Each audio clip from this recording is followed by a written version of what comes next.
Okay. Good afternoon, everyone. Good afternoon, sir. Good afternoon, sir. Good afternoon, Aditya, Chaitanya, Dhyaniraje, Pratham, Tanmay. Okay, अच्छा voice clear है ना? बिल्कुल.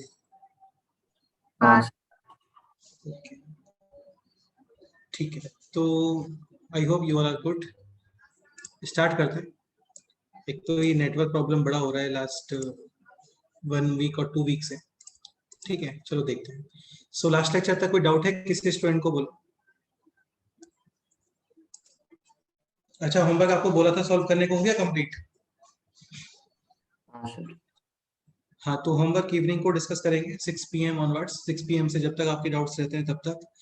और लास्ट टाइम पे पेयर ऑफ टेंजेंट्स हो गया था, relative position of two circles हो गया था, कॉमन कॉर्ड भी हो गया था, DCT direct common tangent, trans common tangent, इनके लेंथ. ध्यान रखिए, आप बोलो length of direct common tangent. under root c1 c2 square minus r1 minus r2 square. Correct है. And length of trans common tangent under root of c1 c2 square minus r1 plus r2 square. हाँ, correct है. बाकी direct common tangents है. Point P will divide line joining C1 C2 in R1 ratio R2 externally, और यहाँ पे P divides line joining C1 C2 in R1 ratio R2 internally. तो आप point P find करते हो, फिर एक्सटर्नल पॉइंट से equation of tangent first use करते हैं हम लोग slope form y equal to mx plus minus a, यानी कि radius under root of 1 plus m square, और इसको पास करते हो आप एक्सटर्नल पॉइंट से. m के अंदर एक क्वाड्रेटिक इक्वेशन. कई बार क्या होता है, m square will get cancelled, यानी कि other tangent will be perpendicular to X axis. X-axis. यानी पैरेलल टू y एक्सिस, और पैरेलल टू y एक्सिस के अंदर x कोऑर्डिनेट कांस्टेंट. ठीक है, तो ये सारी चीजें लास्ट टर्म पे हो गया था. ओके, स्टार्ट करते हैं नेक्स्ट पॉइंट. नेक्स्ट पॉइंट है this: angle between two circles. Angle between Two circles. To circles. देखो क्या होता है, जैसे जनरल फॉर्म में हम लोग बात करते हैं, तो सपोज करो दो कर्व है f of x और g of x.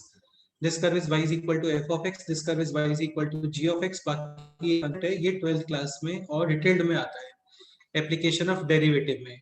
क्वेश्चन होता है find out angle between these to curve. तो वहां पे बेसिकली जो इंटरसेक्शन पॉइंट है, इस पॉइंट पर हम लोग क्या करते हैं, दोनों कर्व के टेंजेंट्स ड्रॉ करते हैं. तो ये हो गया tangent of f of x, और ये हो गया tangent of G of X. g of x. Find करते हो इनके slopes. Let's say slopes are m1 and M2. M2. m2, then tan theta is equal to m1 minus m2 upon 1 plus M1, M2. M2. m1 m2 और इसका modulus. अभी m1 और m2 कैसे find करते हैं? Using differentiation. Using Differentiation. Differentiation. जैसे suppose करो question होता है दिस कि y is equal to sin x and y is equal to cos x.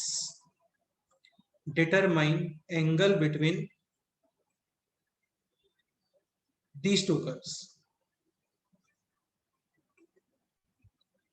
तो देखो काफी इजी सा ही क्वेश्चन है. पहले तो आप एक काम करो, इनका इंटरसेक्शन पॉइंट फाइंड कर लो sin x और cos x का. तो ऐसा कोई वैल्यू है जिसपे दोनों के आउटपुट सेम आते हैं? x is equal to 45. 45 degree पे आउटपुट कितना आ रहा है? 1 अपॉन रूट 2. अभी फर्स्ट कर्व को डिफरेंशिएट करोगे, तो लेट से S1 कर्व है y is equal to sin x, तो इसका डिफरेंशिएशन कितना आ गया? बोलो. Cos X. cos x. इसमें आप पुट करते हो x is equal to 45 degree, तो स्लोप ऑफ दिस टेंजेंट कितना आ गया? 1 upon Root 2. Root 2. Root 2. Let say S2 curve है y is equal to cos x, इसको करो डिफरेंशिएट, तो y dash is equal to Minus minus sin X. minus sin x. इसमें put करो आप x is equal to 45 degree, तो m2 is equal to कितना आ गया है? माइनस. 1 by 1 by root 2. अब इसमें एंगल फाइंड कर लो. तो tan theta is equal to m1 minus m2 upon 1 plus m1 m2. बताओ कितना वैल्यू आ रहा है इसका? देखते हैं.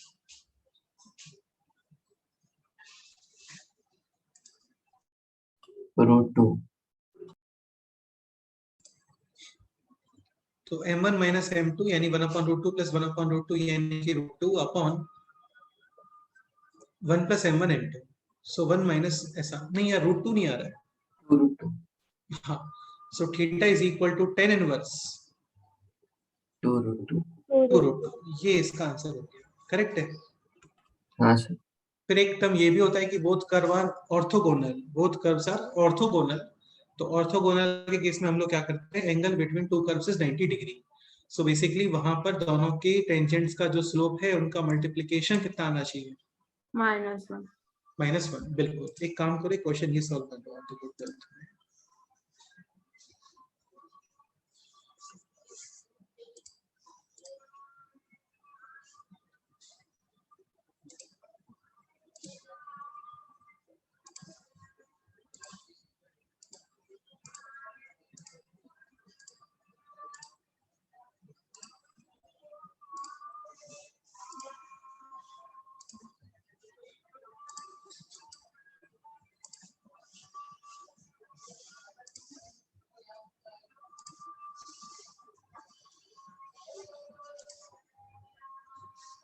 ये क्वेश्चन ट्राई करो।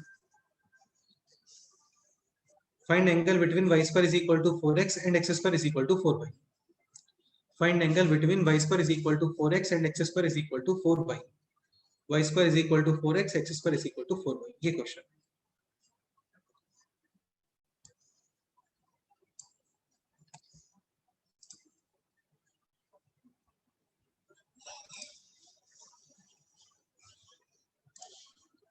ये सर्कल से रिलेटेड तो बिल्कुल नहीं है, लेकिन ये बाकी कर्व से रिलेटेड है यार question.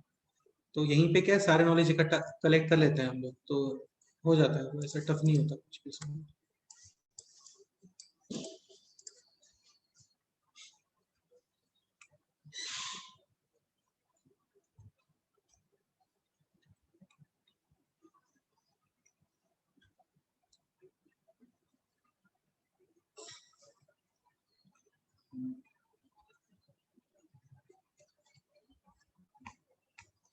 y square is equal to 4x and second curve है x square is equal to 4y। पहले तो इंटरसेक्शन पॉइंट फाइंड करो, इनके कितने आ रहे हैं।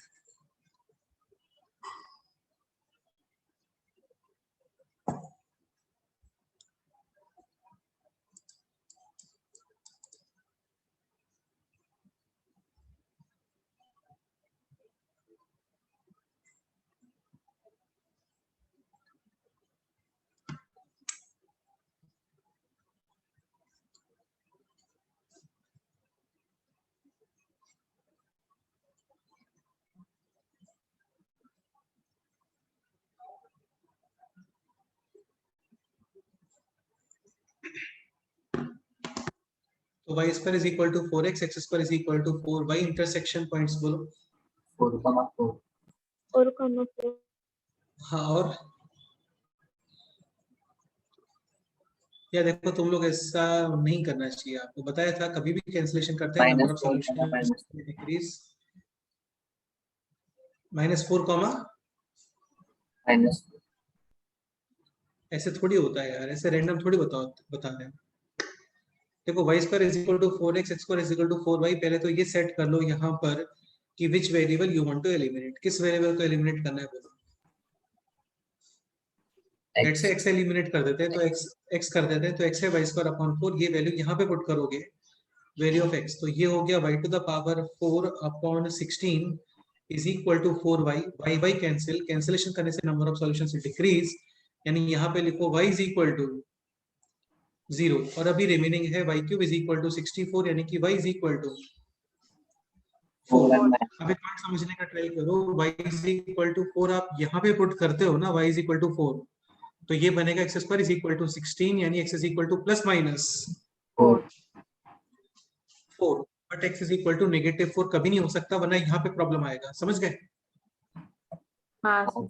भाई? लेफ्ट साइड पॉजिटिव है बिकॉज ऑफ स्क्वायर, तो राइट साइड भी क्या होना चाहिए, पॉजिटिव। पॉजिटिव। तो x कैन बी ओनली 4 और y इज इक्वल टू 0 है, तो x इज इक्वल टू 0। तो बेसिकली इनके दो इंटरसेक्शन पॉइंट है, एक पॉइंट है 4,4 एंड सेकंड पॉइंट इज 0,0। तो इन दोनों पे एंगल डिफरेंट आ रहा होगा। तो आप फर्स्ट कर्व को डिफरेंशिएट करो, सेकंड कर्व को डिफरेंशिएट करो, पॉइंट्स पुट करो, स्लोप्स फाइंड करो, और फिर tan थीटा अप्लाई करो, ऐसा। तो ये प्रोसीजर होता है।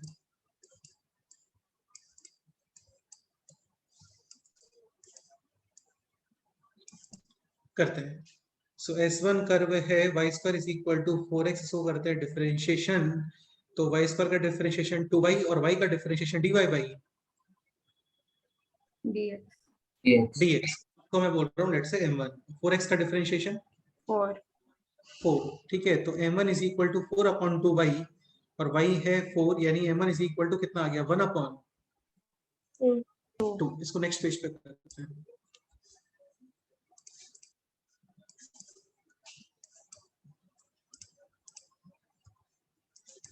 दोनों कर्व को डिफरेंशिएट करके रख लेते हैं, पहले एक काम करते हैं, ये बेस्ट रहेगा।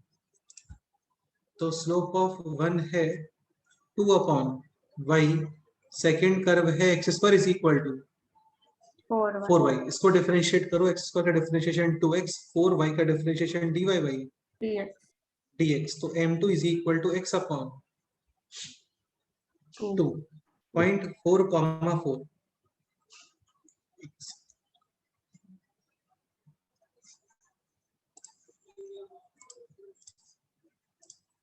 हाँ 0.4 कॉमा 4।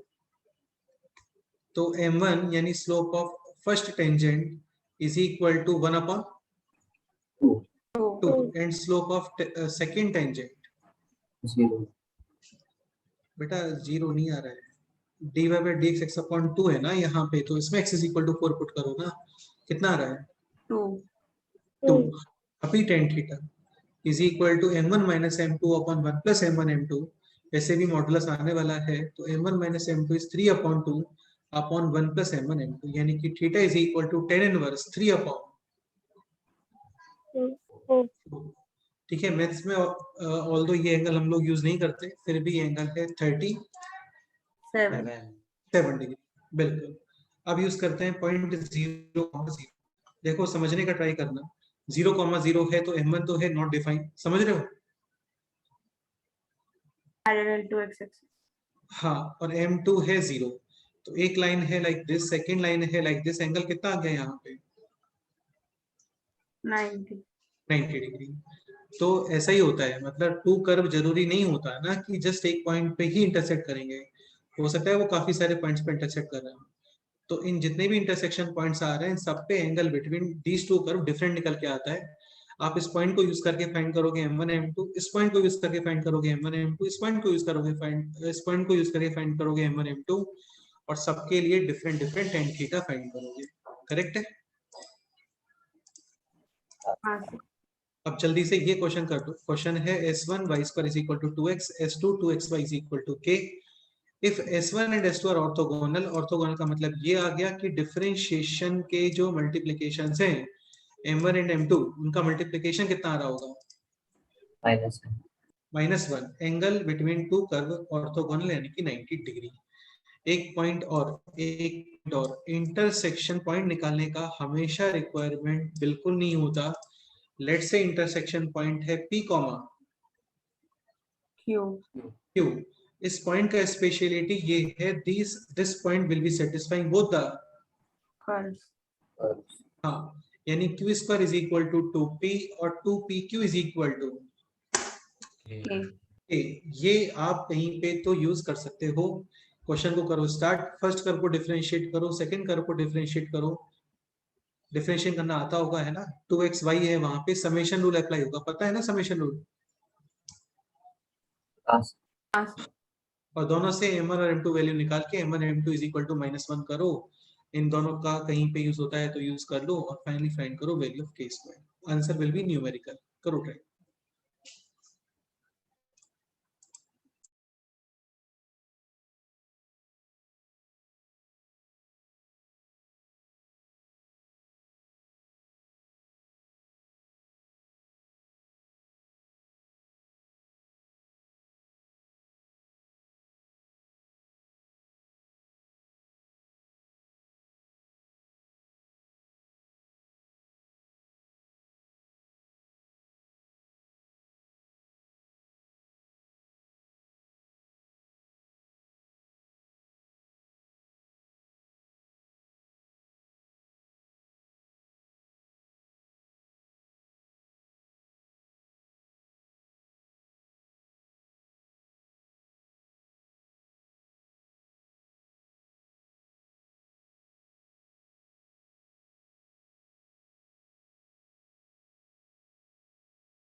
अच्छा k कांस्टेंट है ना, k कांस्टेंट है, differentiation 0।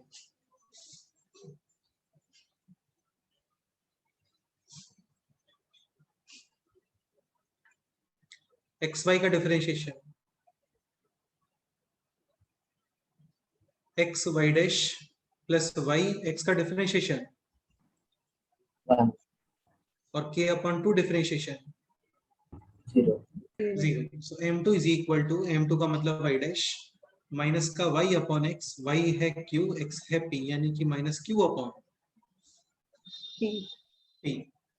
If both curve are orthogonal, then m1 into m2 will be -1. -1 exactly, यानी कि p is equal to 1. Final question था वैल्यू ऑफ k, कर लो sir easy question, sorry value of k square.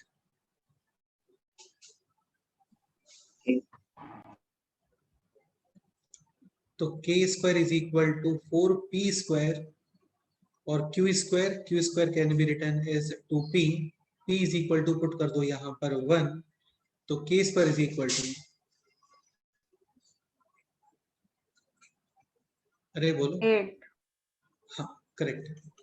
तो देखो वही है, कई बार क्या इंटरसेक्शन पॉइंट फाइंड नहीं करना पड़ता। तो अभी इंटरसेक्शन पॉइंट फाइंड नहीं किया था हम लोगों ने, जस्ट कंसीडर किया p कॉमा q का स्पेशलिटी ये है कि this point will be satisfying both the equations, और यहाँ से इजीली आप value of k square find कर सकते हो। करेक्ट है, ओके। हाँ। अभी देखो एक पॉइंट समझने का ट्राई करो, ये हम लोग सर्कल चैप्टर पढ़ रहे हैं, कंसेप्ट तो एंगल बिटवीन टू कर्व का है। तो देखो यहाँ पे तो ये ट्रिग्नोमेट्री था, ये पैराबोला है, और ये जो है ये पैराबोला है, और ये एक्चुअली हाइपरबोला है, रेक्टेंगुलर हाइपरबोला। अभी जो चैप्टर हम लोग पढ़ रहे हैं सर्कल, उससे रिलेटेड क्वेश्चंस पे आते हैं। ठीक है, स्टार्ट करो समझना। तो कंसेप्ट था angle between two circles. Angle between two circles का मतलब ये हो गया कि to circles will be intersecting each other, और उनके इंटरसेक्शन पॉइंट सपोज करो इंटरसेक्ट ही नहीं करते हैं, तो फिर ये कंसेप्ट डिफाइन नहीं होगा। ओके, इंटरसेक्शन पॉइंट्स पे ही टेंजेंट के जो स्लोप्स होते हैं उनमें एंगल फाइंड करते हैं हम लोग बेसिकली। ठीक है, सपोज करो कंसेप्ट होता है यहाँ पे कॉमन कॉर्ड ऑलरेडी पता है हम लोगों को। इक्वेशन होता है s1 - s2 is equal to 0। अब एक पॉइंट समझाने जा रहा हूँ मैं, थोड़ा केयरफुली समझना। जैसे ये इंटरसेक्शन पॉइंट है, सिमेट्री से इस इंटरसेक्शन पॉइंट पे एंगल और इस इंटरसेक्शन पॉइंट पे एंगल दोनों क्या आ रहे होंगे? Equal. सेम। ठीक है, तो अभी हम लोग ये बात कर लेते हैं यहाँ पे। तो ये हो गया इसका टेंजेंट ऐसा। ठीक है, this tangent need not to be passing through the centre. ये हो गया यहाँ पे tangent, done. Okay, so basically आपको फाइंड करना है दिस एंगल। अभी होता क्या है ना, सर्कल के इक्वेशन को सॉल्व करना इजी नहीं होता है, क्योंकि वहां पे एक्स स्क्वायर वाई स्क्वायर काफी कुछ आता है। अब हम लोग थोड़ा दिमाग यूज कर रहे हैं इसके अंदर। देखो कंसेप्ट होता है बहुत सिंपल सा और बहुत इंपॉर्टेंट। सपोज करो दो लाइन है लाइक दिस, इनमें एंगल है थीटा, तो इनके पैरेलल लाइंस आप ड्रॉ करते हो ना, दिस के पैरेलल हो गया दिस और दिस के पैरेलल हो गया दिस, तो इसमें भी कितना एंगल आएगा? Theta. थीटा। तो पैरेलल्स में तो थीटा एंगल आता है, ठीक है, डेफिनेटली आता है। परपेंडिकुलर्स में भी कितना एंगल आता है? Theta. थीटा। ये बताया था आपको स्ट्रेट लाइंस में। ठीक है, जैसे दिस लाइन के परपेंडिकुलर हो गया दिस लाइन, और दिस लाइन के परपेंडिकुलर हो गया दिस लाइन, तो इन दोनों लाइंस में भी कितना एंगल आएगा?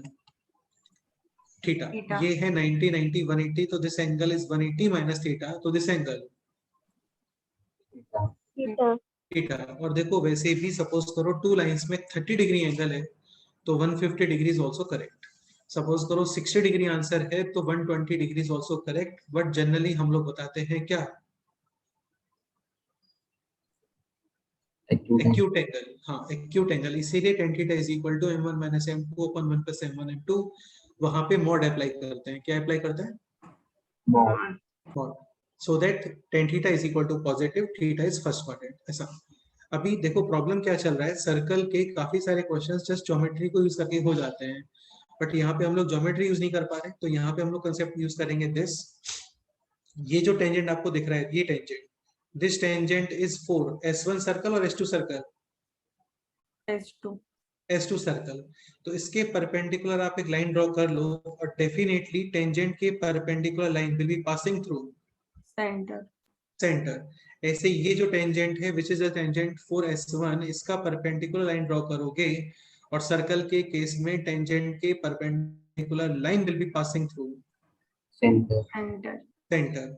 अभी करते क्या है ना, हम लोग थोड़ा ज्योमेट्री वगैरह यूज करके इन दोनों लाइंस में एंगल बता देते हैं, इन दोनों लाइंस में। और ये एंगल है थीटा, तो ये एंगल 180 माइनस थीटा आ रहा होगा। कितना आ रहा होगा? 180 माइनस, जैसे ये डायग्राम है ना सेम वैसे ही है बेटा ये। ठीक है, ये एंगल थीटा, तो ये एंगल कितना आ रहा होगा? 180 माइनस थीटा। थीटा। बट हम लोग बताएंगे वहां पे एक्यूट एंगल। सपोज करो ये एंगल होता है 120 डिग्री, तो ये एंगल आता है आपका 60 डिग्री, तो आप 60 डिग्री आंसर ही रिप्लाई करते हैं। सपोज करो ये एंगल होता है 30 डिग्री, तो आपका एक्चुअल में आना चाहिए 150 डिग्री। बट अगेन वही बात है कि टू लाइंस में सपोज करो थीटा एंगल है, then 180 minus theta is also correct. हाँ, तो अभी हम लोग क्या करते हैं ना, इन एंगल बिटवीन टू सर्कल्स में ज्यादा टेंजेंट वगैरह नहीं बनाते, जस्ट आप इनके इंटरसेक्शन पॉइंट को ज्वाइन करते हो विथ सेंटर। सेंटर्स।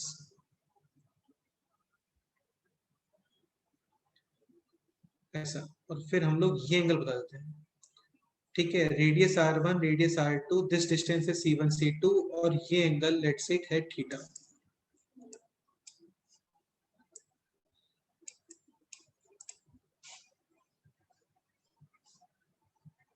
ठीक, तो tan theta is equal to, sorry ये एंगल है थीटा, एक कोसाइन फॉर्मूला होता है। क्या होता है? कोसाइन। कोसाइन मतलब कॉस फॉर्मूला। ठीक है, ये angle A, this angle is B, this angle is C. Angle A के अपोजिट लाइन है स्मॉल ए, एंगल बी के अपोजिट है स्मॉल बी, एंगल सी के opposite small small C. So cos A is equal to, ये B होता है square this, plus C square minus A बिल्कुल square B square plus C square minus A square upon 2bc। 2bc। ये हम लोग पढ़ते हैं सॉल्यूशंस ऑफ ट्रायंगल, एक सेपरेट चैप्टर है, 11th के सबसे लास्ट में पढ़ेंगे। cos b ये होता है a square plus C square minus opposite square upon two adjacent का multiplication. Similarly cos c should be a square plus b square B square minus minus C A square square c square upon A B 2ab 2ab। ऐसे ही यहाँ पर cos theta is equal to r1 square plus r2 r2 square minus minus c1 c1 c2। अच्छा, c1 c2 circle की equation में जो constant आते हैं उनका मल्टीप्लिकेशन नहीं है यार, है ना। c1 c2 is distance between centre. Centres. Centres. तो r1 square plus r2 square minus opposite square upon two तो एडजेसेंट का r1 multiplication. Any doubt? No sir. तो नो बस यही सर। कंसेप्ट है, काफी सिंपल सा कंसेप्ट है। ये फॉर्मूला डायरेक्ट माइंड में होना चाहिए, फॉर्मूले से ज्यादा इंपॉर्टेंट है इसका कंसेप्ट। ये जो प्रूफ था ना ये पता होना चाहिए। एक्चुअल में एंगल कुछ और ही था, बट थोड़ा माइंड यूज करके हम लोगों ने ये वाला एंगल बताया, ये एक्चुअल एंगल नहीं है। सपोज करो ये एंगल आ गया आपका 150 डिग्री, मतलब 30 डिग्री वहां पे रहा होगा, ऐसा। ठीक है, r1 square plus r2 square minus c1 c2 square upon 2r1 r2 r2। एक पॉइंट और, if both circles are orthogonal. ये फॉर्मूला माइंड में रखना है ना, इसको नोट कर लो फॉर्मूले को भी, ये क्वेश्चंस करने वाले हैं इसके ऊपर। cos theta is equal to r1 square plus r2 square minus c1 c2 square upon 2r1 r2। Important है।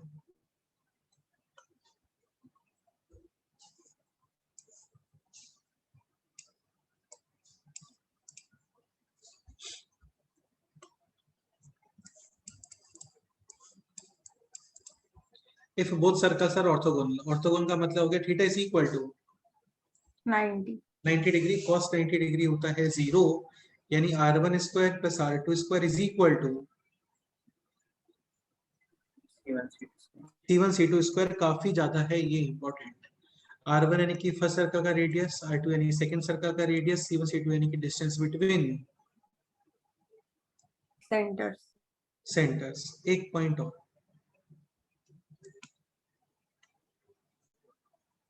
इफ सर्कल 1 है ये x square plus y square plus 2g1x plus 2f1y plus c1 is equal to 0. Circle 2 है this x square plus y square plus 2g2x plus 2f2y plus c2 is equal to 0. 0. Radius 1 कितना है यहाँ पे r1 under root of G1 square plus F1 square minus C1. Minus c1 और r2 है यहाँ पे under root of g2 square plus f2 square minus C2. C2. c2. Centre 1 है minus g1 comma minus f1, centre 2 है minus g2 comma minus f2. अब एक काम करो, ये सारे वैल्यूज इस एक्सप्रेशन में पुट करके find out relation between g1, g2, f1, f2, c1 and c2. करो ट्राई, देखते हैं. अच्छा एक पॉइंट और, ये c1 c2 अलग है ना और ये c1 c2 अलग है, समझ आ रहा है ना आपको ये? हाँ. हाँ सर. हाँ, हाँ, वो c1 c2 तो डिस्टेंस बिटवीन सेंटर्स है और ये c1 और c2 कांस्टेंट्स हैं. तो करो ट्राई करो, देखते हैं क्या करते हैं, क्या एक्सप्रेशन आता है, देखते हैं. सर वो 90 डिग्री वाले में पुट करना है फिर ऊपर वाले में. नहीं यार, ऊपर वाले में पुट नहीं करना है, ऊपर वाले में पुट नहीं करना है, इसमें पुट करना है. Just for theta is equal to 90 degree, क्योंकि वो एक इंपॉर्टेंट केस होता है इसलिए. ठीक. हाँ, तो ये वैल्यूज यहाँ पे पुट करो, then find out relation between g1, g2, f1, f2, c1 and c2. देखते हैं, करो.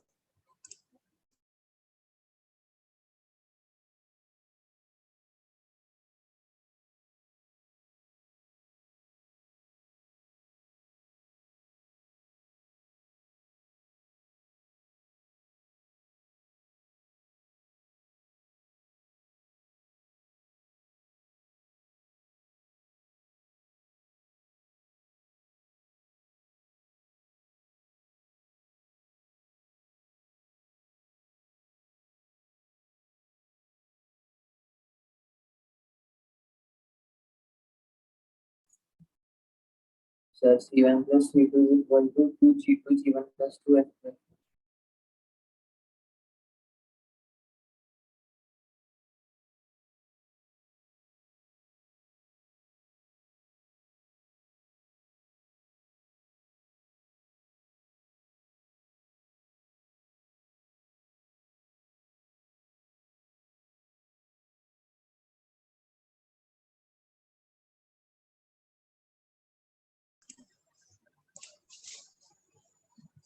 क्या एक्सप्रेशन आ रहा है, बोलो.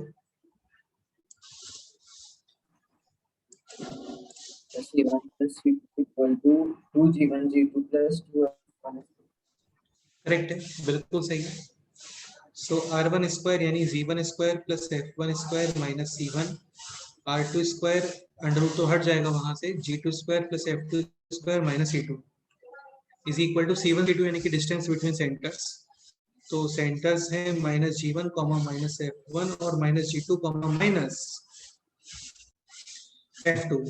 तो ये हो गया अभी g1 minus g2 square plus f1 minus f2 square. इसको आप करते हो सिंप्लीफाई, तो g1 square, f1 square, g2 square, f2 square सब कुछ कैंसिल, माइनस साइन भी कैंसिल और एक्सप्रेशन निकल के आता है क्या? 2g1 g2 plus 2f1 F2. Is equal to c1 plus C2.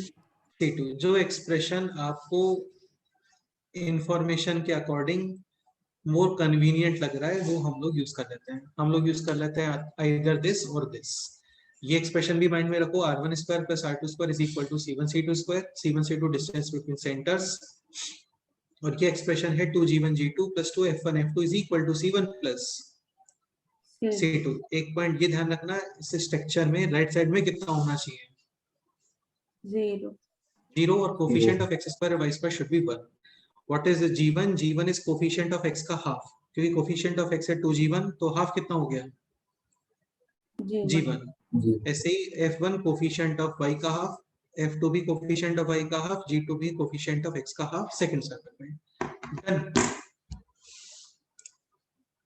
चलो करते हैं कुछ क्वेश्चंस. एक काम करो, पहले तो ये नोट कर लो, है ना, जस्ट इतना नोट कर लो. 2g1 g2 plus 2f1 f2 is equal to C1 c1 plus c2. ये भी नोट कर लो. r1 square plus r2 square is equal to C1 C2 H. C1 C2। ऐसा कभी फिक्स नहीं होता कि यार है ना ये एक्सप्रेशन कब यूज करना है, ये एक्सप्रेशन कब यूज करना है। जो आपको इजी लगता है क्वेश्चन को देख के अब वो एक्सप्रेशन यूज कर लो। डन। हाँ सर। हाँ क्वेश्चंस करते हैं। एग्जांपल है दिस,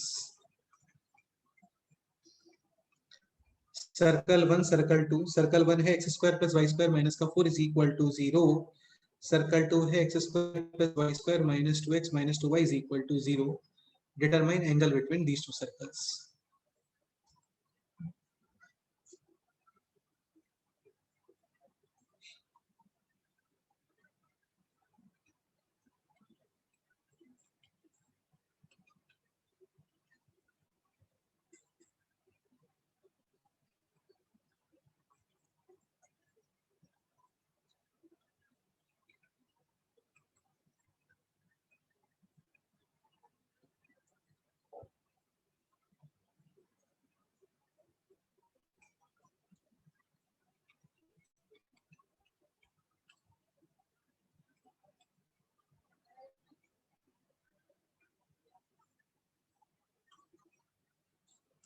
थोड़ा फास्ट करते हैं, है ना, थोड़ा फास्ट करते हैं।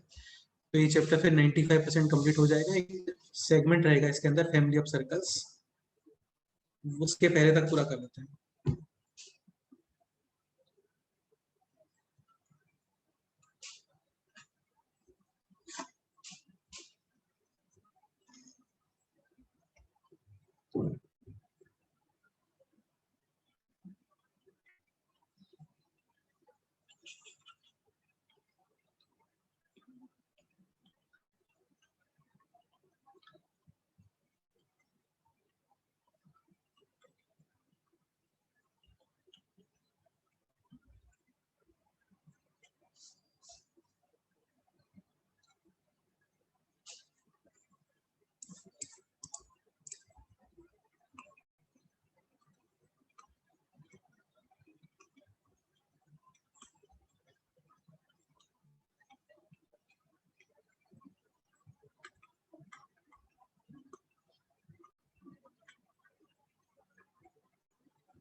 फर्स्ट आंसर बोलो।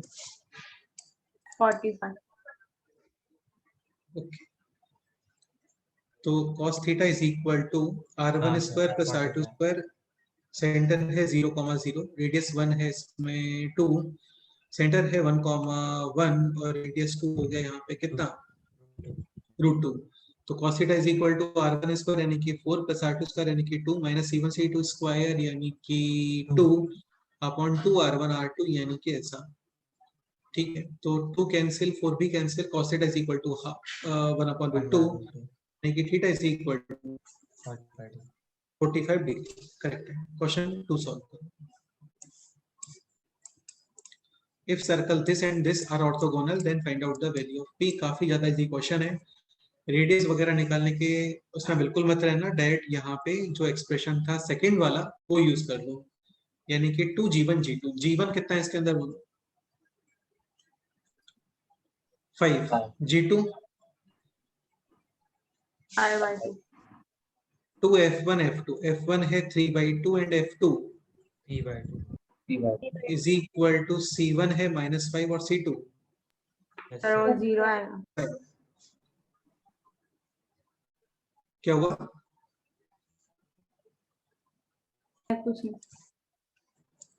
तो इजी क्वेश्चन था। 2 कैंसिल और यहाँ पे भी 2 कैंसिल, तो ये हो गया 25 और this is 3p upon 2। 2 minus 25 यानी कि माइनस का 23 यानी कि p is equal to -46 upon, -46 correct, 2g1 g2 plus 2 f1 f2 is equal to c1 plus c2। Okay, next question ये सॉल्व करो। Find equation of circle having centre -3, -4 and orthogonal to the circle this. Circle की equation find करने के लिए centre और radius, centre already है यहाँ पर, रेडियस का रिक्वायरमेंट है। सोचो।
हाँ बताओ क्या करने वाले हो, बोलो। देखो या तो ऐसा कर लो, लेट से सर्कल की इक्वेशन है this x square plus y square, कितना होना चाहिए एक्स का कोफिशिएंट यहाँ पर? 2gx। हाँ मतलब 6x होना चाहिए ना, तभी हाँ तो हाफ और साइन चेंज माइनस से आ रहा होगा। हाँ and this term should be 8 भाई, यहाँ पे ऐड कर दो आप, c is equal to 0।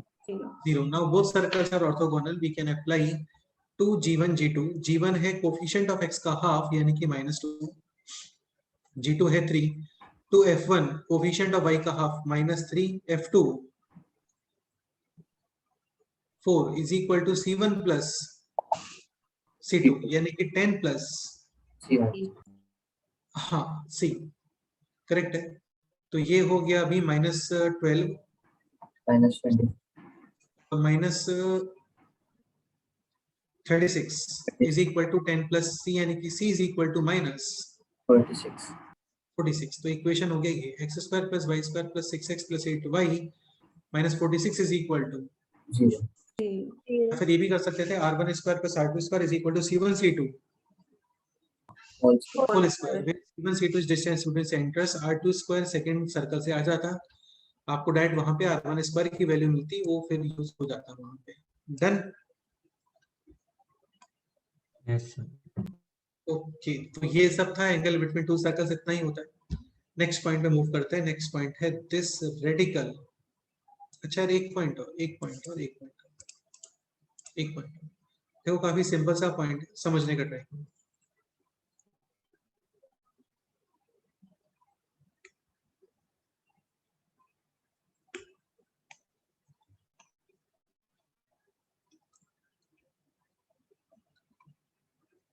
To circles are orthogonal, ये हम लोग थोड़ा सा और डिटेल्ड एनालिसिस कर रहे हैं यहाँ पर, ठीक है।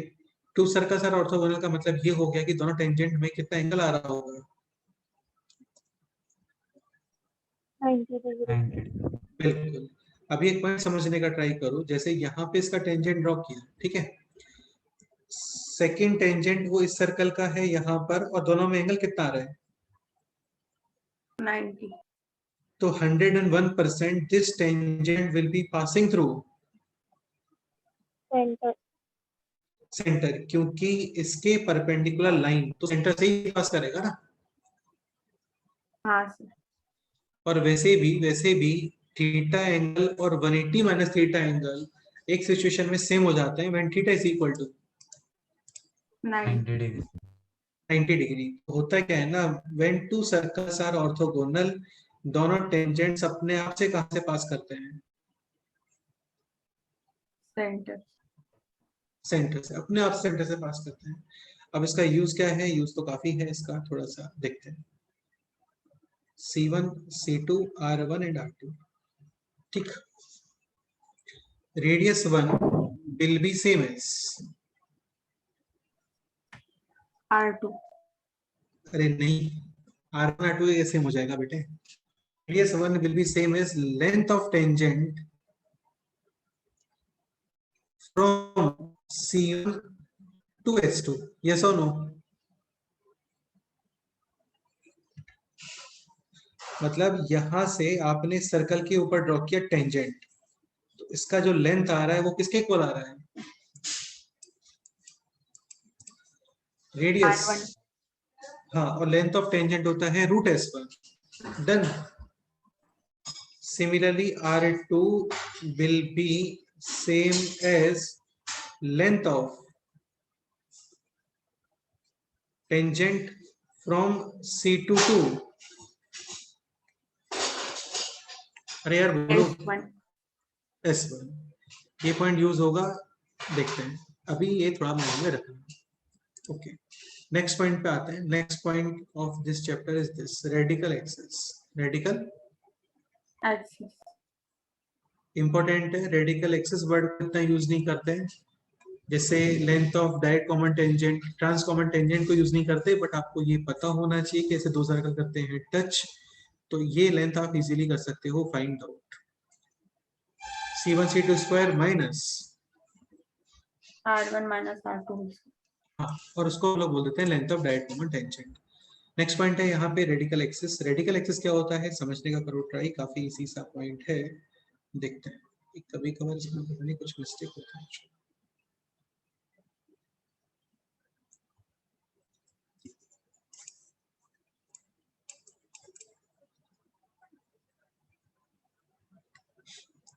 Circle 1, circle 2। So radical axis is basically locus of a point moving such that power of this point, power ये पढ़ा था हम लोगों ने, S1 निकल के आता है। पॉइंट एक्सटर्नल रीजन में लाइट कर रहा है तो S1 पॉजिटिव, इंटरनल है तो power negative, point on the circle है देन पावर 0.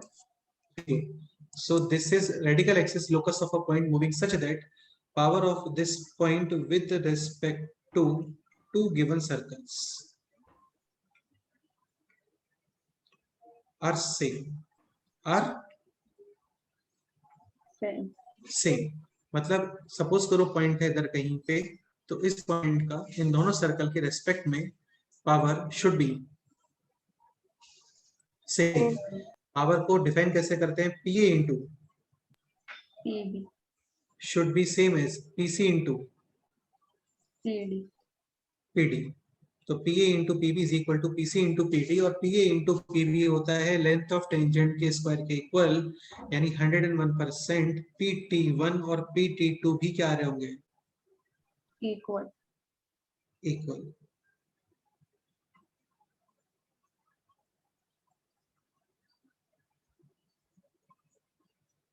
ये क्लियर हुआ।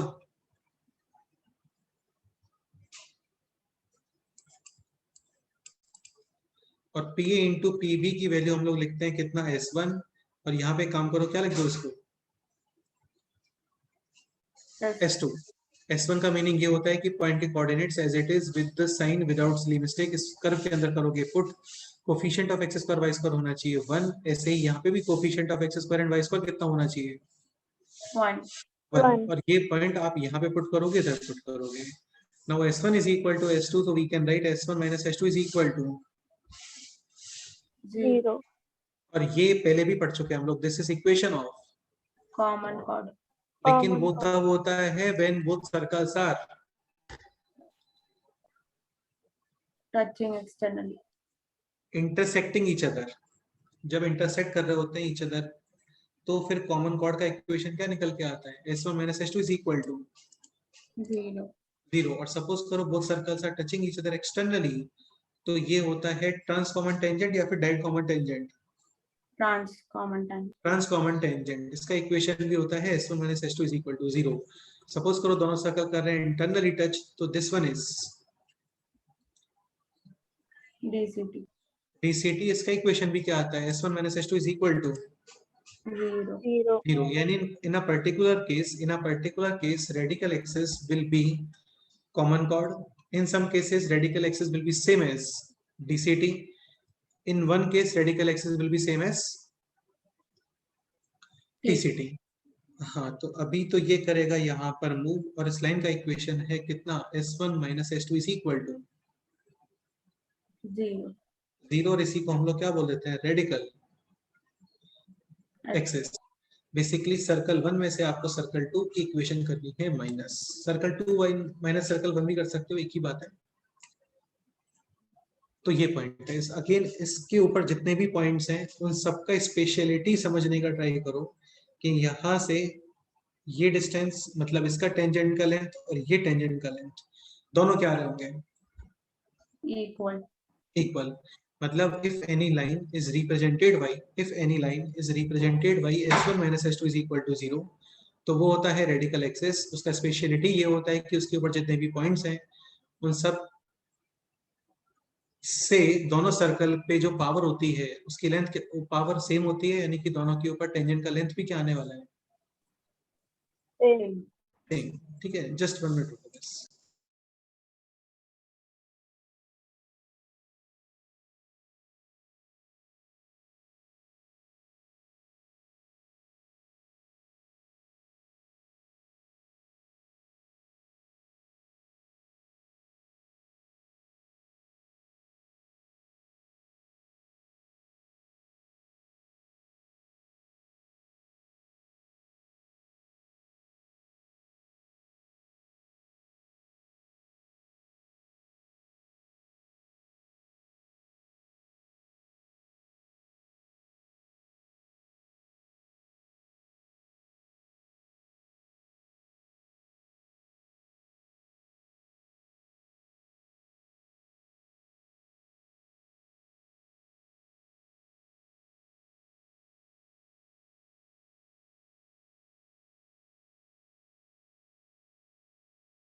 Okay, any doubt?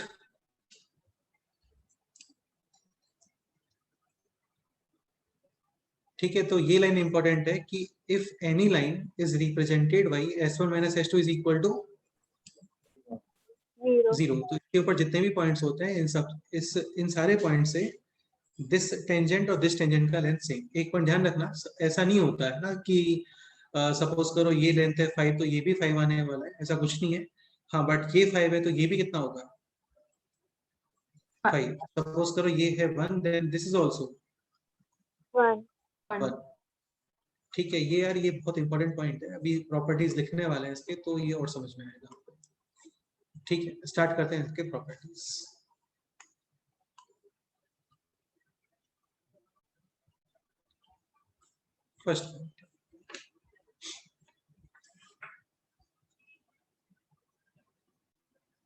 First point तो यही नोट कर लेते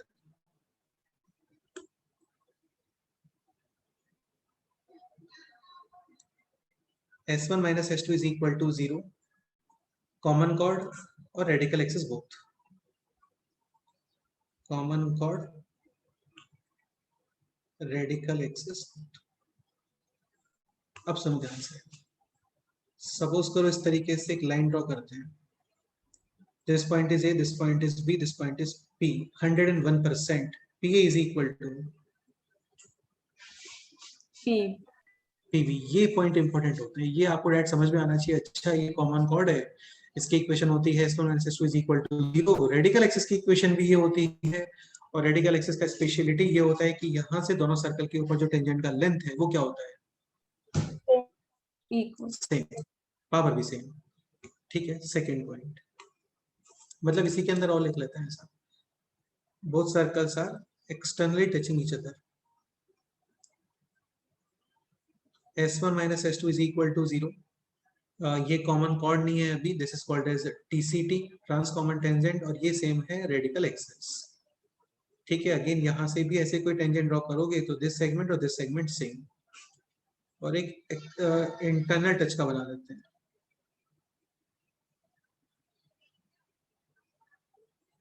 equation s1 minus s2 is equal to 0, this is direct common tangent और रेडिकल एक्सिस। ओके, ये तो इजी से पॉइंट्स थे। यूज बहुत होता है यार, ये सारी चीजें काफी ज्यादा यूज होती है। वो क्वेश्चन आप करोगे शीट में तो मिलेंगे आपको। ठीक, एक्सरसाइज 2 में मिलते हैं काफी सारे क्वेश्चंस जो थोड़ा सा डीप एक बार प्रॉपर्टी से रिलेट होते हैं। चेतन कुछ बोल रहे हो? एक बार दिखाओ ना वो। एक सेकेंड बस। हाँ, ऊपर के पॉइंट्स रखो।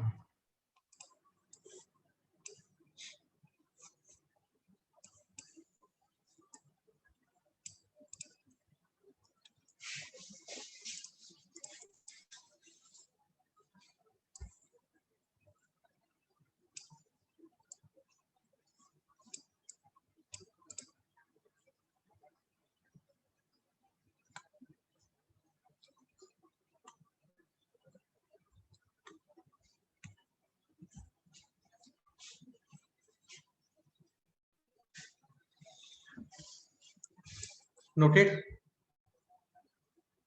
हाँ, नेक्स्ट पॉइंट पे मूव करते हैं। Second point,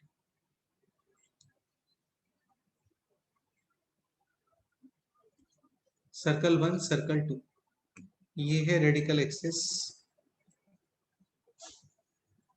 this is line joining centres. तो क्या लगता है, व्हाट अबाउट दिस एंगल?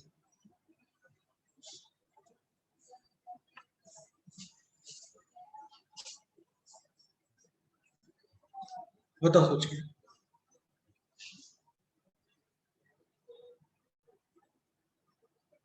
मतलब हमेशा 90 डिग्री होना चाहिए या फिर कोई इश्यू हो सकता है 90 डिग्री होने में, ऐसा?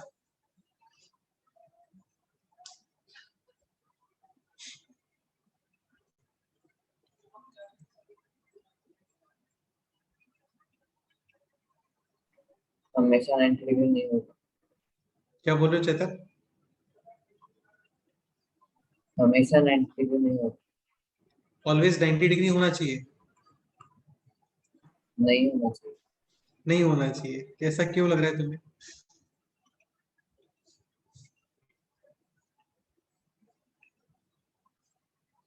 बताओ सोच के। मतलब तुमने बोला तो कुछ सोच के ही बोला होगा, तो जो सोच के बोला है वो बता दो। अगर आप डायग्राम से देखें तो देखो एक्चुअली क्या है ना, इसमें ऑलवेज 90 डिग्री एंगल ही निकल के आता है। तुम एक काम करो, तुम जो है slope of C1 C2 check करो, यानी कि line joining centres. y2 minus y1 upon x2 minus x1, we can write f1 minus f2 upon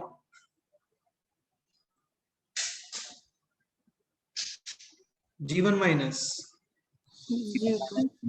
g2। अभी आप m रेडिकल एक्सेस चेक करो, तो ये होगा minus coefficient of x upon coefficient of, Y. y यानी minus coefficient of x upon coefficient of y, ऐसा 2 cancel हो गया ना। ठीक है, इन दोनों का मल्टीप्लिकेशन चेक करो, Minus. माइनस माइनस यानी वन। कि रेडिकल एक्सिस। अब देखो ऐसे डायग्राम से इसका फील नहीं आता एक्चुअल में, बट होता है ये। Radical axis is always perpendicular to line joining Centers. Centre. एक तो ये पॉइंट काफी ज्यादा है इंपॉर्टेंट। सेकंड पॉइंट पे आता है,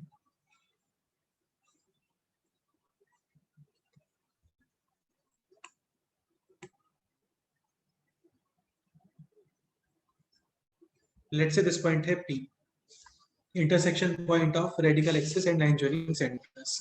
Now what about PC1 and PC2? ये सोच के बताओ, ये दोनों सेम या डिफरेंट? डिफरेंट तो कब डिफरेंट, वैसा कुछ ये सोच के बताओ।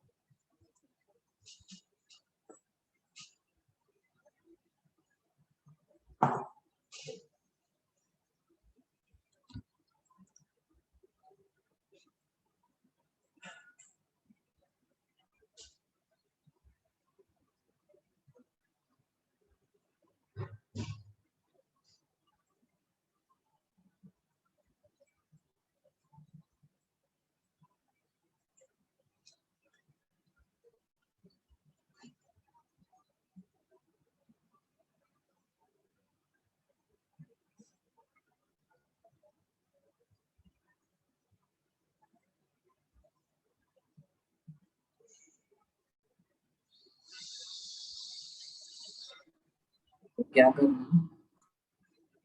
बेटा आपको ये सोचना है, जैसे ये एंगल था अभी, comparison of the lengths PC1 and PC2, PC1 and PC2।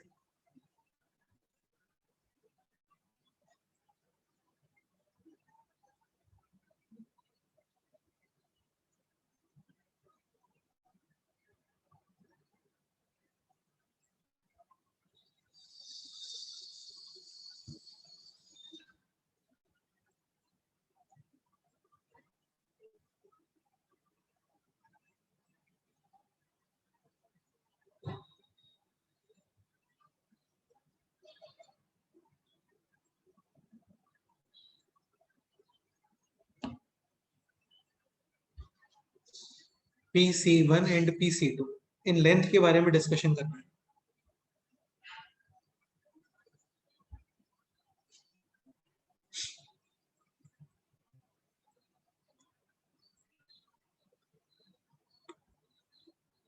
अच्छा एक बात ये बताओ ना, ये रेडिकल एक्सिस, तो रेडिकल एक्सिस पे जितने भी पॉइंट्स हैं उन सब से length of tangent on both the circles will B Equal.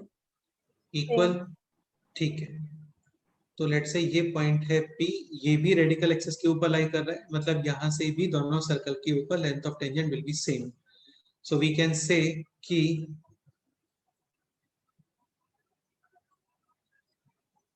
PT1 will be same as PT. PT2। ठीक है, ये है रेडियस 1, दिस इज रेडियस 2, ये एंगल 90. 90 90 डिग्री, करेक्ट है। तो P T one square is equal to P T two square, ये angle हो गया 90 degree. This is centre C1 centre C2, Pythagoras theorem को यूज करते हैं। तो P C one square minus R one square is equal to P C two square minus, R2 हाँ R2 बिल्कुल बिल्कुल बिल्कुल बिल्कुल, यानी कि P C one square minus P C two square is equal to R one square minus R two square. So we can conclude कि R one greater than R two, तो P C one greater than PC P C two, क्योंकि R one greater than R two हो गया तो ये portion है positive, this also should be positive, यानी कि P C one greater than P C two. होता क्या है ना, जब आप रेडियस ऐसे इंक्रीज करते हो तो डायग्राम से ऐसा लगता है कि यार ये सेंटर इसके पास आ जाता है, बट ऐसा नहीं होता एक्चुअल में। Centre will be move away away, ठीक। away. Let's say R1 less than R2, then PC1 less than PC2 PC2. PC2, और सपोज करो बाय चांस कोइंसिडेंटली दोनों सर्कल के रेडियस हैं same, then only PC1 is equal to PC2 PC2. PC2। इसको words में conclude कर सकते हो आप लाइक दिस कि R increase then centre will move away from, Radial axis. हाँ रेडिकल एक्सिस या रेडियल एक्सिस तो नहीं बोलना चाहिए, क्योंकि रेडियल एक्सिस एक्चुअली ये होता है, इसको रेडियल एक्सिस बोलते हैं जो रेडियस के अलोंग होता है, समझ गए। हाँ सर. रेडिकल एक्सिस बोलो बेस्ट है, बाकी ऐसा कोई मिस्टेक वाली बात नहीं है मैथ्स के अंदर, कुछ भी बोलो चलता है, समझ में आना चाहिए बस आपको, ठीक है। हाँ सर. वो तो कई बार टंग ट्विस्ट करती है ना, तो कुछ भी ऐसे निकलता है नीचे, तो उसमें कोई दिक्कत नहीं है। हाँ सर. वो एक टीवी में एडवर्टीजमेंट आता था ना, जीभ लपलपाए रहा ना जाए, वो तुम देखा है क्या? वो एडवर्टीजमेंट काफी मतलब शानदार लगा मेरे को। और सेंटर जैसे कि हाँ, वो एक एटीएम मशीन वाला देखा है, एटीएम मशीन वाला भी एक है, मतलब वहां पे जो जिसमें से ऐसे नोट निकलते हैं ना, वहां पे एक्चुअल में एक आदमी होता है वहां पे, तो उसके आगे ऐसे मेंटोस थी ना, वो मेंटोस, तो वो यहाँ पे हैंग कर देते हैं, तो उसका टंग कंटिन्यूअसली ऐसे लप लप लप ऐसे, और सारे नोट बाहर आ जाते हैं उससे। देखना बड़ा अच्छा ऐड है, मतलब काफी इनोवेटिव और काफी फनी है वो। तो आर इंक्रीज करते हो तो centre will move away from, radial हाँ रेडियल एक्सिस ही बोलो चलता है, रेडियल एक्सिस, ठीक है। नेक्स्ट पॉइंट पे आते हैं। So this was point number 1, then point number 2। देखो ये सब नोट करने का रिक्वायरमेंट नहीं है, बस आप समझ लो, लेक्चर के बाद में भी रेदर देन ये पूरा नोट करने के आप इसको 2 बार रीड कर लेना, वो ज्यादा अच्छा रहता है। पॉइंट नंबर 3, पॉइंट नंबर 3 है दिस, बता चुके हैं कई बार, वही पॉइंट है कि इस तरीके से बोल सकते हो आप, radical axis bisect the common tangents.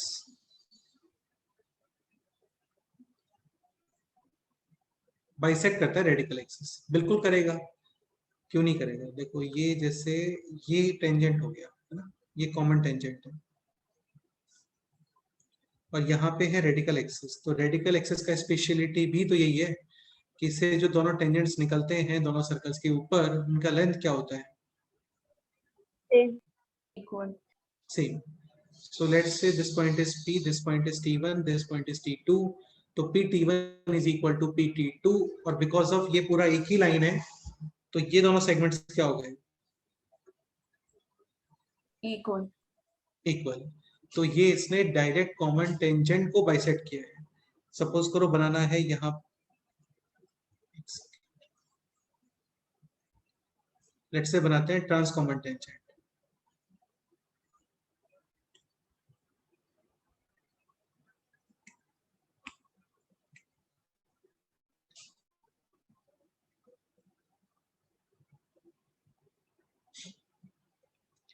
T1 T2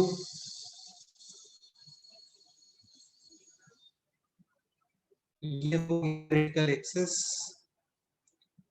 point P, इसका स्पेशलिटी दोनों सर्कल्स के ऊपर लेंथ ऑफ टेंजेंट सेम। अब ये पूरा एक ही लाइन है तो दिस पार्ट और दिस पार्ट सेम। डन। अब यहाँ पे एक इंपॉर्टेंट पॉइंट निकल के आता है, ये आप मेरे को सोच के बताना। ठीक है, पॉइंट है this, circle 1, circle 2,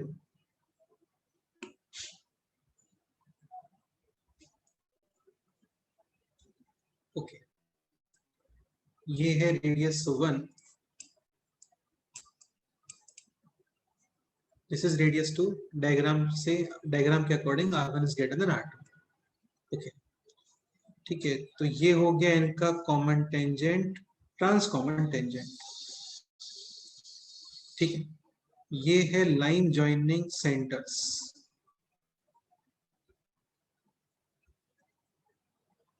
C1 C2 और लेट से ये पॉइंट है P। अभी तक रेडिकल एक्सिस इंट्रोड्यूस नहीं किया है मैंने इस क्वेश्चन के अंदर। ठीक है, ये पॉइंट है P। अब मेरे को आप ये सोच के बताओ कि सपोज करो मैं यहाँ पे बनाता हूँ रेडिकल एक्सिस, तो radical axis will be passing through point P, या P के लेफ्ट साइड या P के राइट साइड। ये कंफर्म है कि radical axis will be perpendicular to, C1 C2 हाँ, but should be passing through point P, या P के लेफ्ट साइड या P के राइट साइड। मतलब यहाँ पे से जाएगा या P से जाना चाहिए या फिर इधर से जाना चाहिए, ये सोच के बताओ।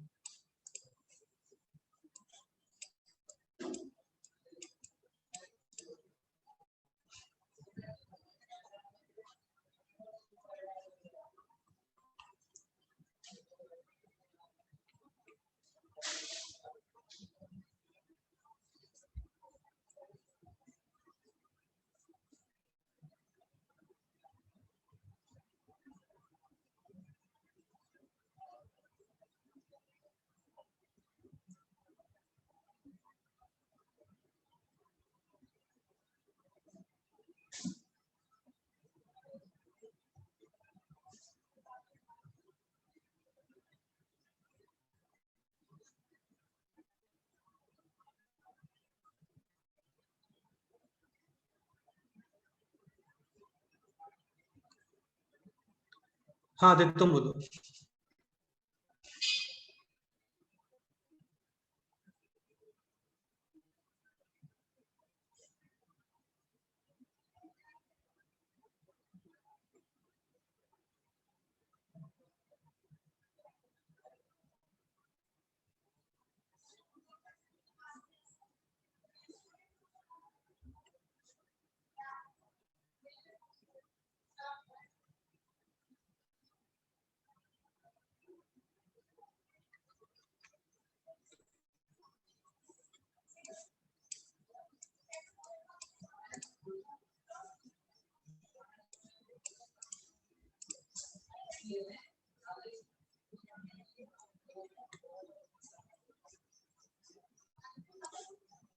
हाँ तन्मय, क्या लगता है?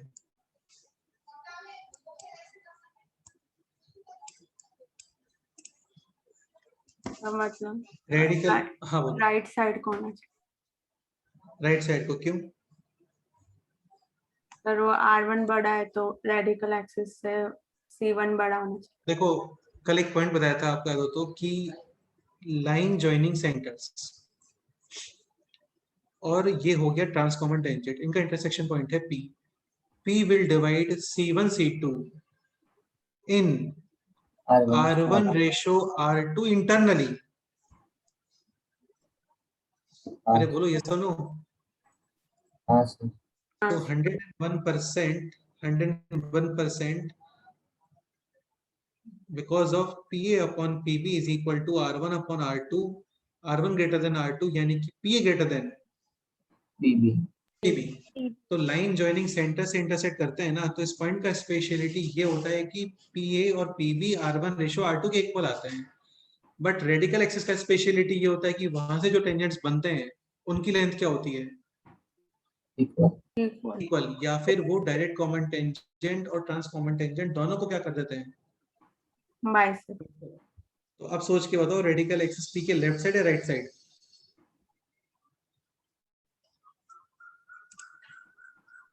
Definitely right, left side. Left side, क्योंकि यार पी डिस्टेंस बड़ा है ना, हाँ सर। हाँ ये कम है, ये 60% है तो ये 40% है, तो इसको कम करोगे ना आप। कम क्यों करोगे? क्योंकि बाइसेक्ट करना है। नहीं समझ में आ रहा है? So radical axis will be passing through left of P, left side of P से पास होना चाहिए। नहीं हुआ क्लियर अभी? सर, एक बार वापस बताओ। चेतन एक बार तुम एक्सप्लेन करो। हाँ सर। सर जब हम टीसीटी और C1C2 को ज्वाइन करते हैं तब P is the intersection point and when we draw नहीं, वो टीसीटी को P in the ratio R1:R2 में डिवाइड करता है, और हाँ, जब हम R1 is greater than R2 तो PA is greater than PB। फिर हमें रेडियल एक्सिस चाहिए, तो रेडियल एक्सिस में जो होता है वो उस पॉइंट से टेंजेंट ड्रॉ करें तो दोनों का लेंथ सेम होता है। लेकिन अभी PA is greater than PB, लेकिन हमें अगर दूसरा पॉइंट P डैश लेंगे तो P dash A should be equal to P dash B। तो अगर हम PA greater than PB और उसको इक्वल करना है तो थोड़ा लेफ्ट साइड में आना पड़ेगा। लेफ्ट साइड में आना पड़ेगा। देखो P dash A is equal to क्या है? P dash B। B. P। हाँ, अब PA is equal to PB नहीं है, PA अपॉन PB R1:R2 में है, यानी कि P ग्रेटर देन PB, क्योंकि बाइसेक्ट करना ये तो केवल रेडिकल एक्सिस का प्रॉपर्टी होता है बस, समझे? हाँ सर। यहाँ पे radical axis should be on the right side. Right और साइड। यहाँ बिल्कुल करेक्ट है, और यहाँ पे on P. Done. Any doubt? No sir. Okay, so this one is third point. एक दो पॉइंट और कर लेते हैं कवर, इजीली हो जाएंगे।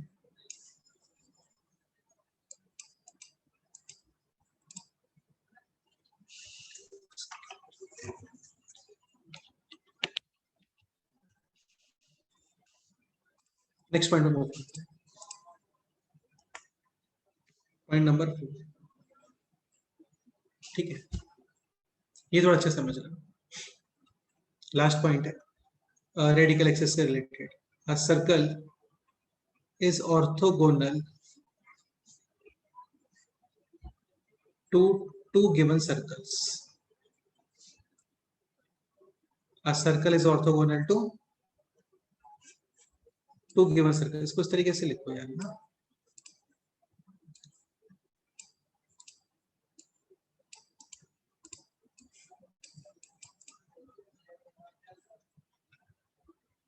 infinite circles are possible orthogonal to two given circles. Infinite number of, अरे बोलो यार, infinite number of circles are possible orthogonal to two given circles, ठीक है? Centers of all these circles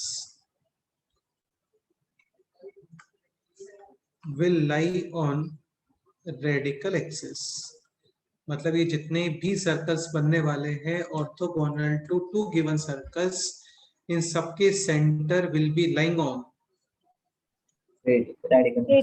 radical axis. इसका interpretation और भी लिखने वाला है, पहले एक बार डायग्राम देख लेते हैं।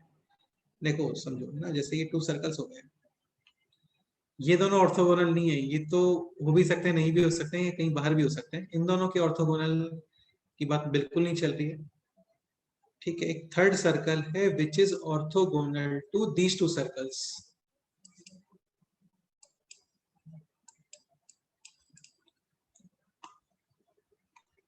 ऐसे कहीं पे third circle,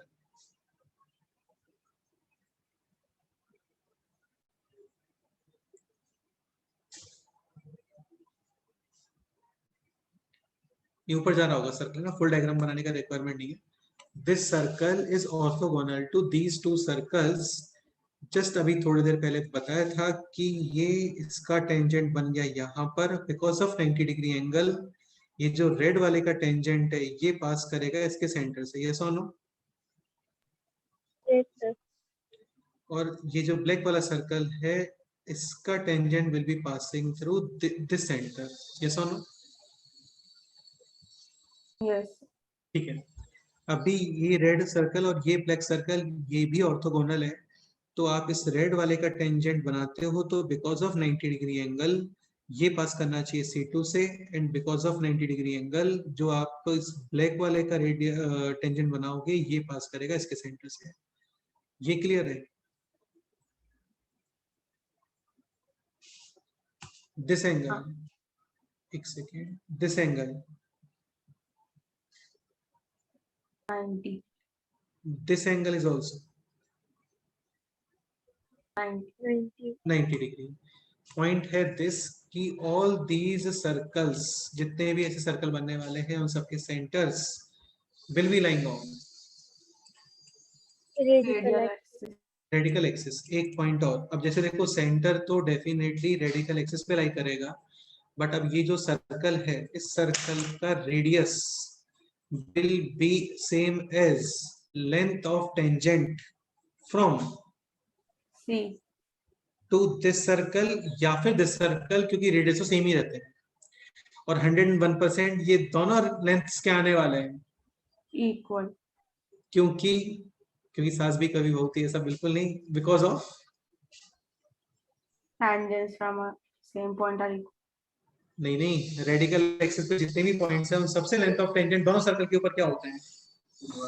equal, equal, so we can से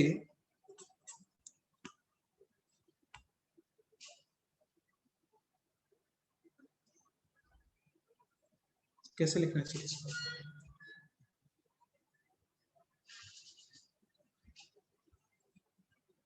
समझ गए ना आप लोग कि क्या कंसेप्ट चल रहा है यहाँ पे? इसको ऐसा ही कुछ लिखने वाला था मैं भी कि रेडिकल एक्सिस पे सपोज करो कोई भी एक पॉइंट लेते हो, आप उसको सेंटर कंसीडर करते हो और उस पॉइंट से दोनों सर्कल में से किसी भी एक के ऊपर लेंथ ऑफ टेंजेंट दोनों में सेम ही आने वाला है, वो कंसीडर करो आप रेडियस। तो this circle will be definitely orthogonal to S1 and S2 S2। ठीक है, एक काम करते हैं, इसको ऐसे लिख लेते हैं, पार्ट्स में लिख लेते हैं। C lies on radical axis, ठीक है, सेंटर हो गया basically. Radius, length of tangent from C to either S1 or S2, this circle will be orthogonal to both S1 and S2, देखो इसका प्रूफ क्या होता है ना, इसका प्रूफ एक्चुअली ये होता है, circle 1 circle 2, let's say circle 1 है x square plus y square plus 2g1x plus 2f1y plus c1 is equal to 0। Circle 2 है x square plus y square plus 2g2x plus 2f2y plus c2 is equal to 0। और let's say third circle है x square plus y square plus 2gx plus 2fy plus c is equal to 0। S is perpendicular to S1, so we can apply 2g g1 plus 2f f1 is equal to c plus C1 C1, S is also perpendicular to S2, so we can write 2g g2 plus 2f S2, is equal to c plus। C2, आपको finally comment करना है about centre of circle S, यानी कि minus g comma minus, minus f, so we should eliminate c। c the variable है वो हटाना है आपको, so first equation minus second second, second equation, तो ये हो गया अभी 2g1 minus g2g plus 2f1 minus f2f, और राइट हैंड साइड में है c1 माइनस c2। उस c1 माइनस c2 को मैं एज इट इज लेफ्ट लेके आ रहा हूँ यूजिंग ट्रांसपोजिशन, तो ये हो गया minus of c1 minus c2 is equal to 0। Now we have to find out the locus of this centre, तो आप माइनस g के प्लेस पे क्या यूज करोगे और माइनस f के प्लेस पे क्या यूज करोगे, y। Y। तो g के प्लेस पे यूज करोगे माइनस x, f के प्लेस पे कितना यूज करोगे, -1। तो यहाँ पे भी नेगेटिव, इधर भी नेगेटिव, यहाँ पे भी नेगेटिव, और नेगेटिव से रिमूव, तो एक्सप्रेशन जो अभी आ रहा है वो है ये 2g1 minus g2 x plus 2f1 minus f2 y plus c1 minus c2 is equal to 0। 0। This equation is the same as s1 minus s2 is equal to, 0। यानी कि centre of all these circles will be moving on. Radical axis. Radical axis. इस line को फिर से लिखना है क्या,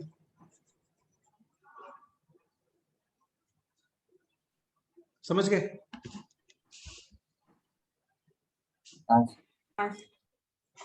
कुछ क्वेश्चंस होमवर्क में, ये आपको नेक्स्ट टाइम पे सॉल्व करके आना है। क्वेश्चंस काफी मतलब सिंपल ही है, टफ वफ तो कुछ नहीं है, ट्राई करना। एक क्वेश्चन फर्स्ट है this, find out equation of circle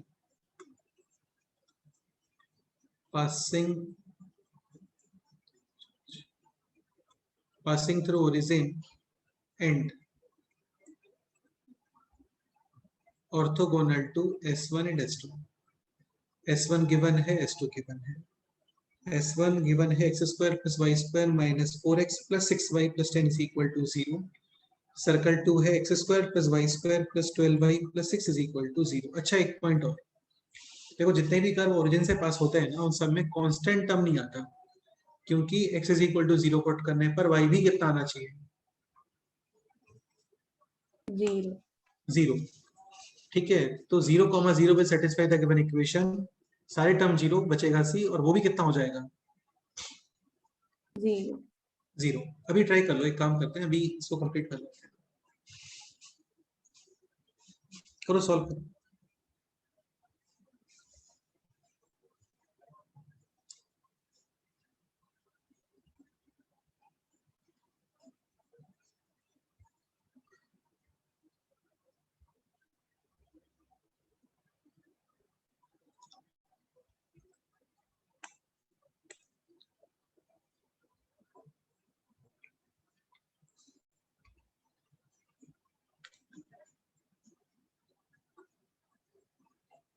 radical axis का भी कंसेप्ट यूज नहीं करते हो ना, तो भी आंसर आ जाएगा इस क्वेश्चन का।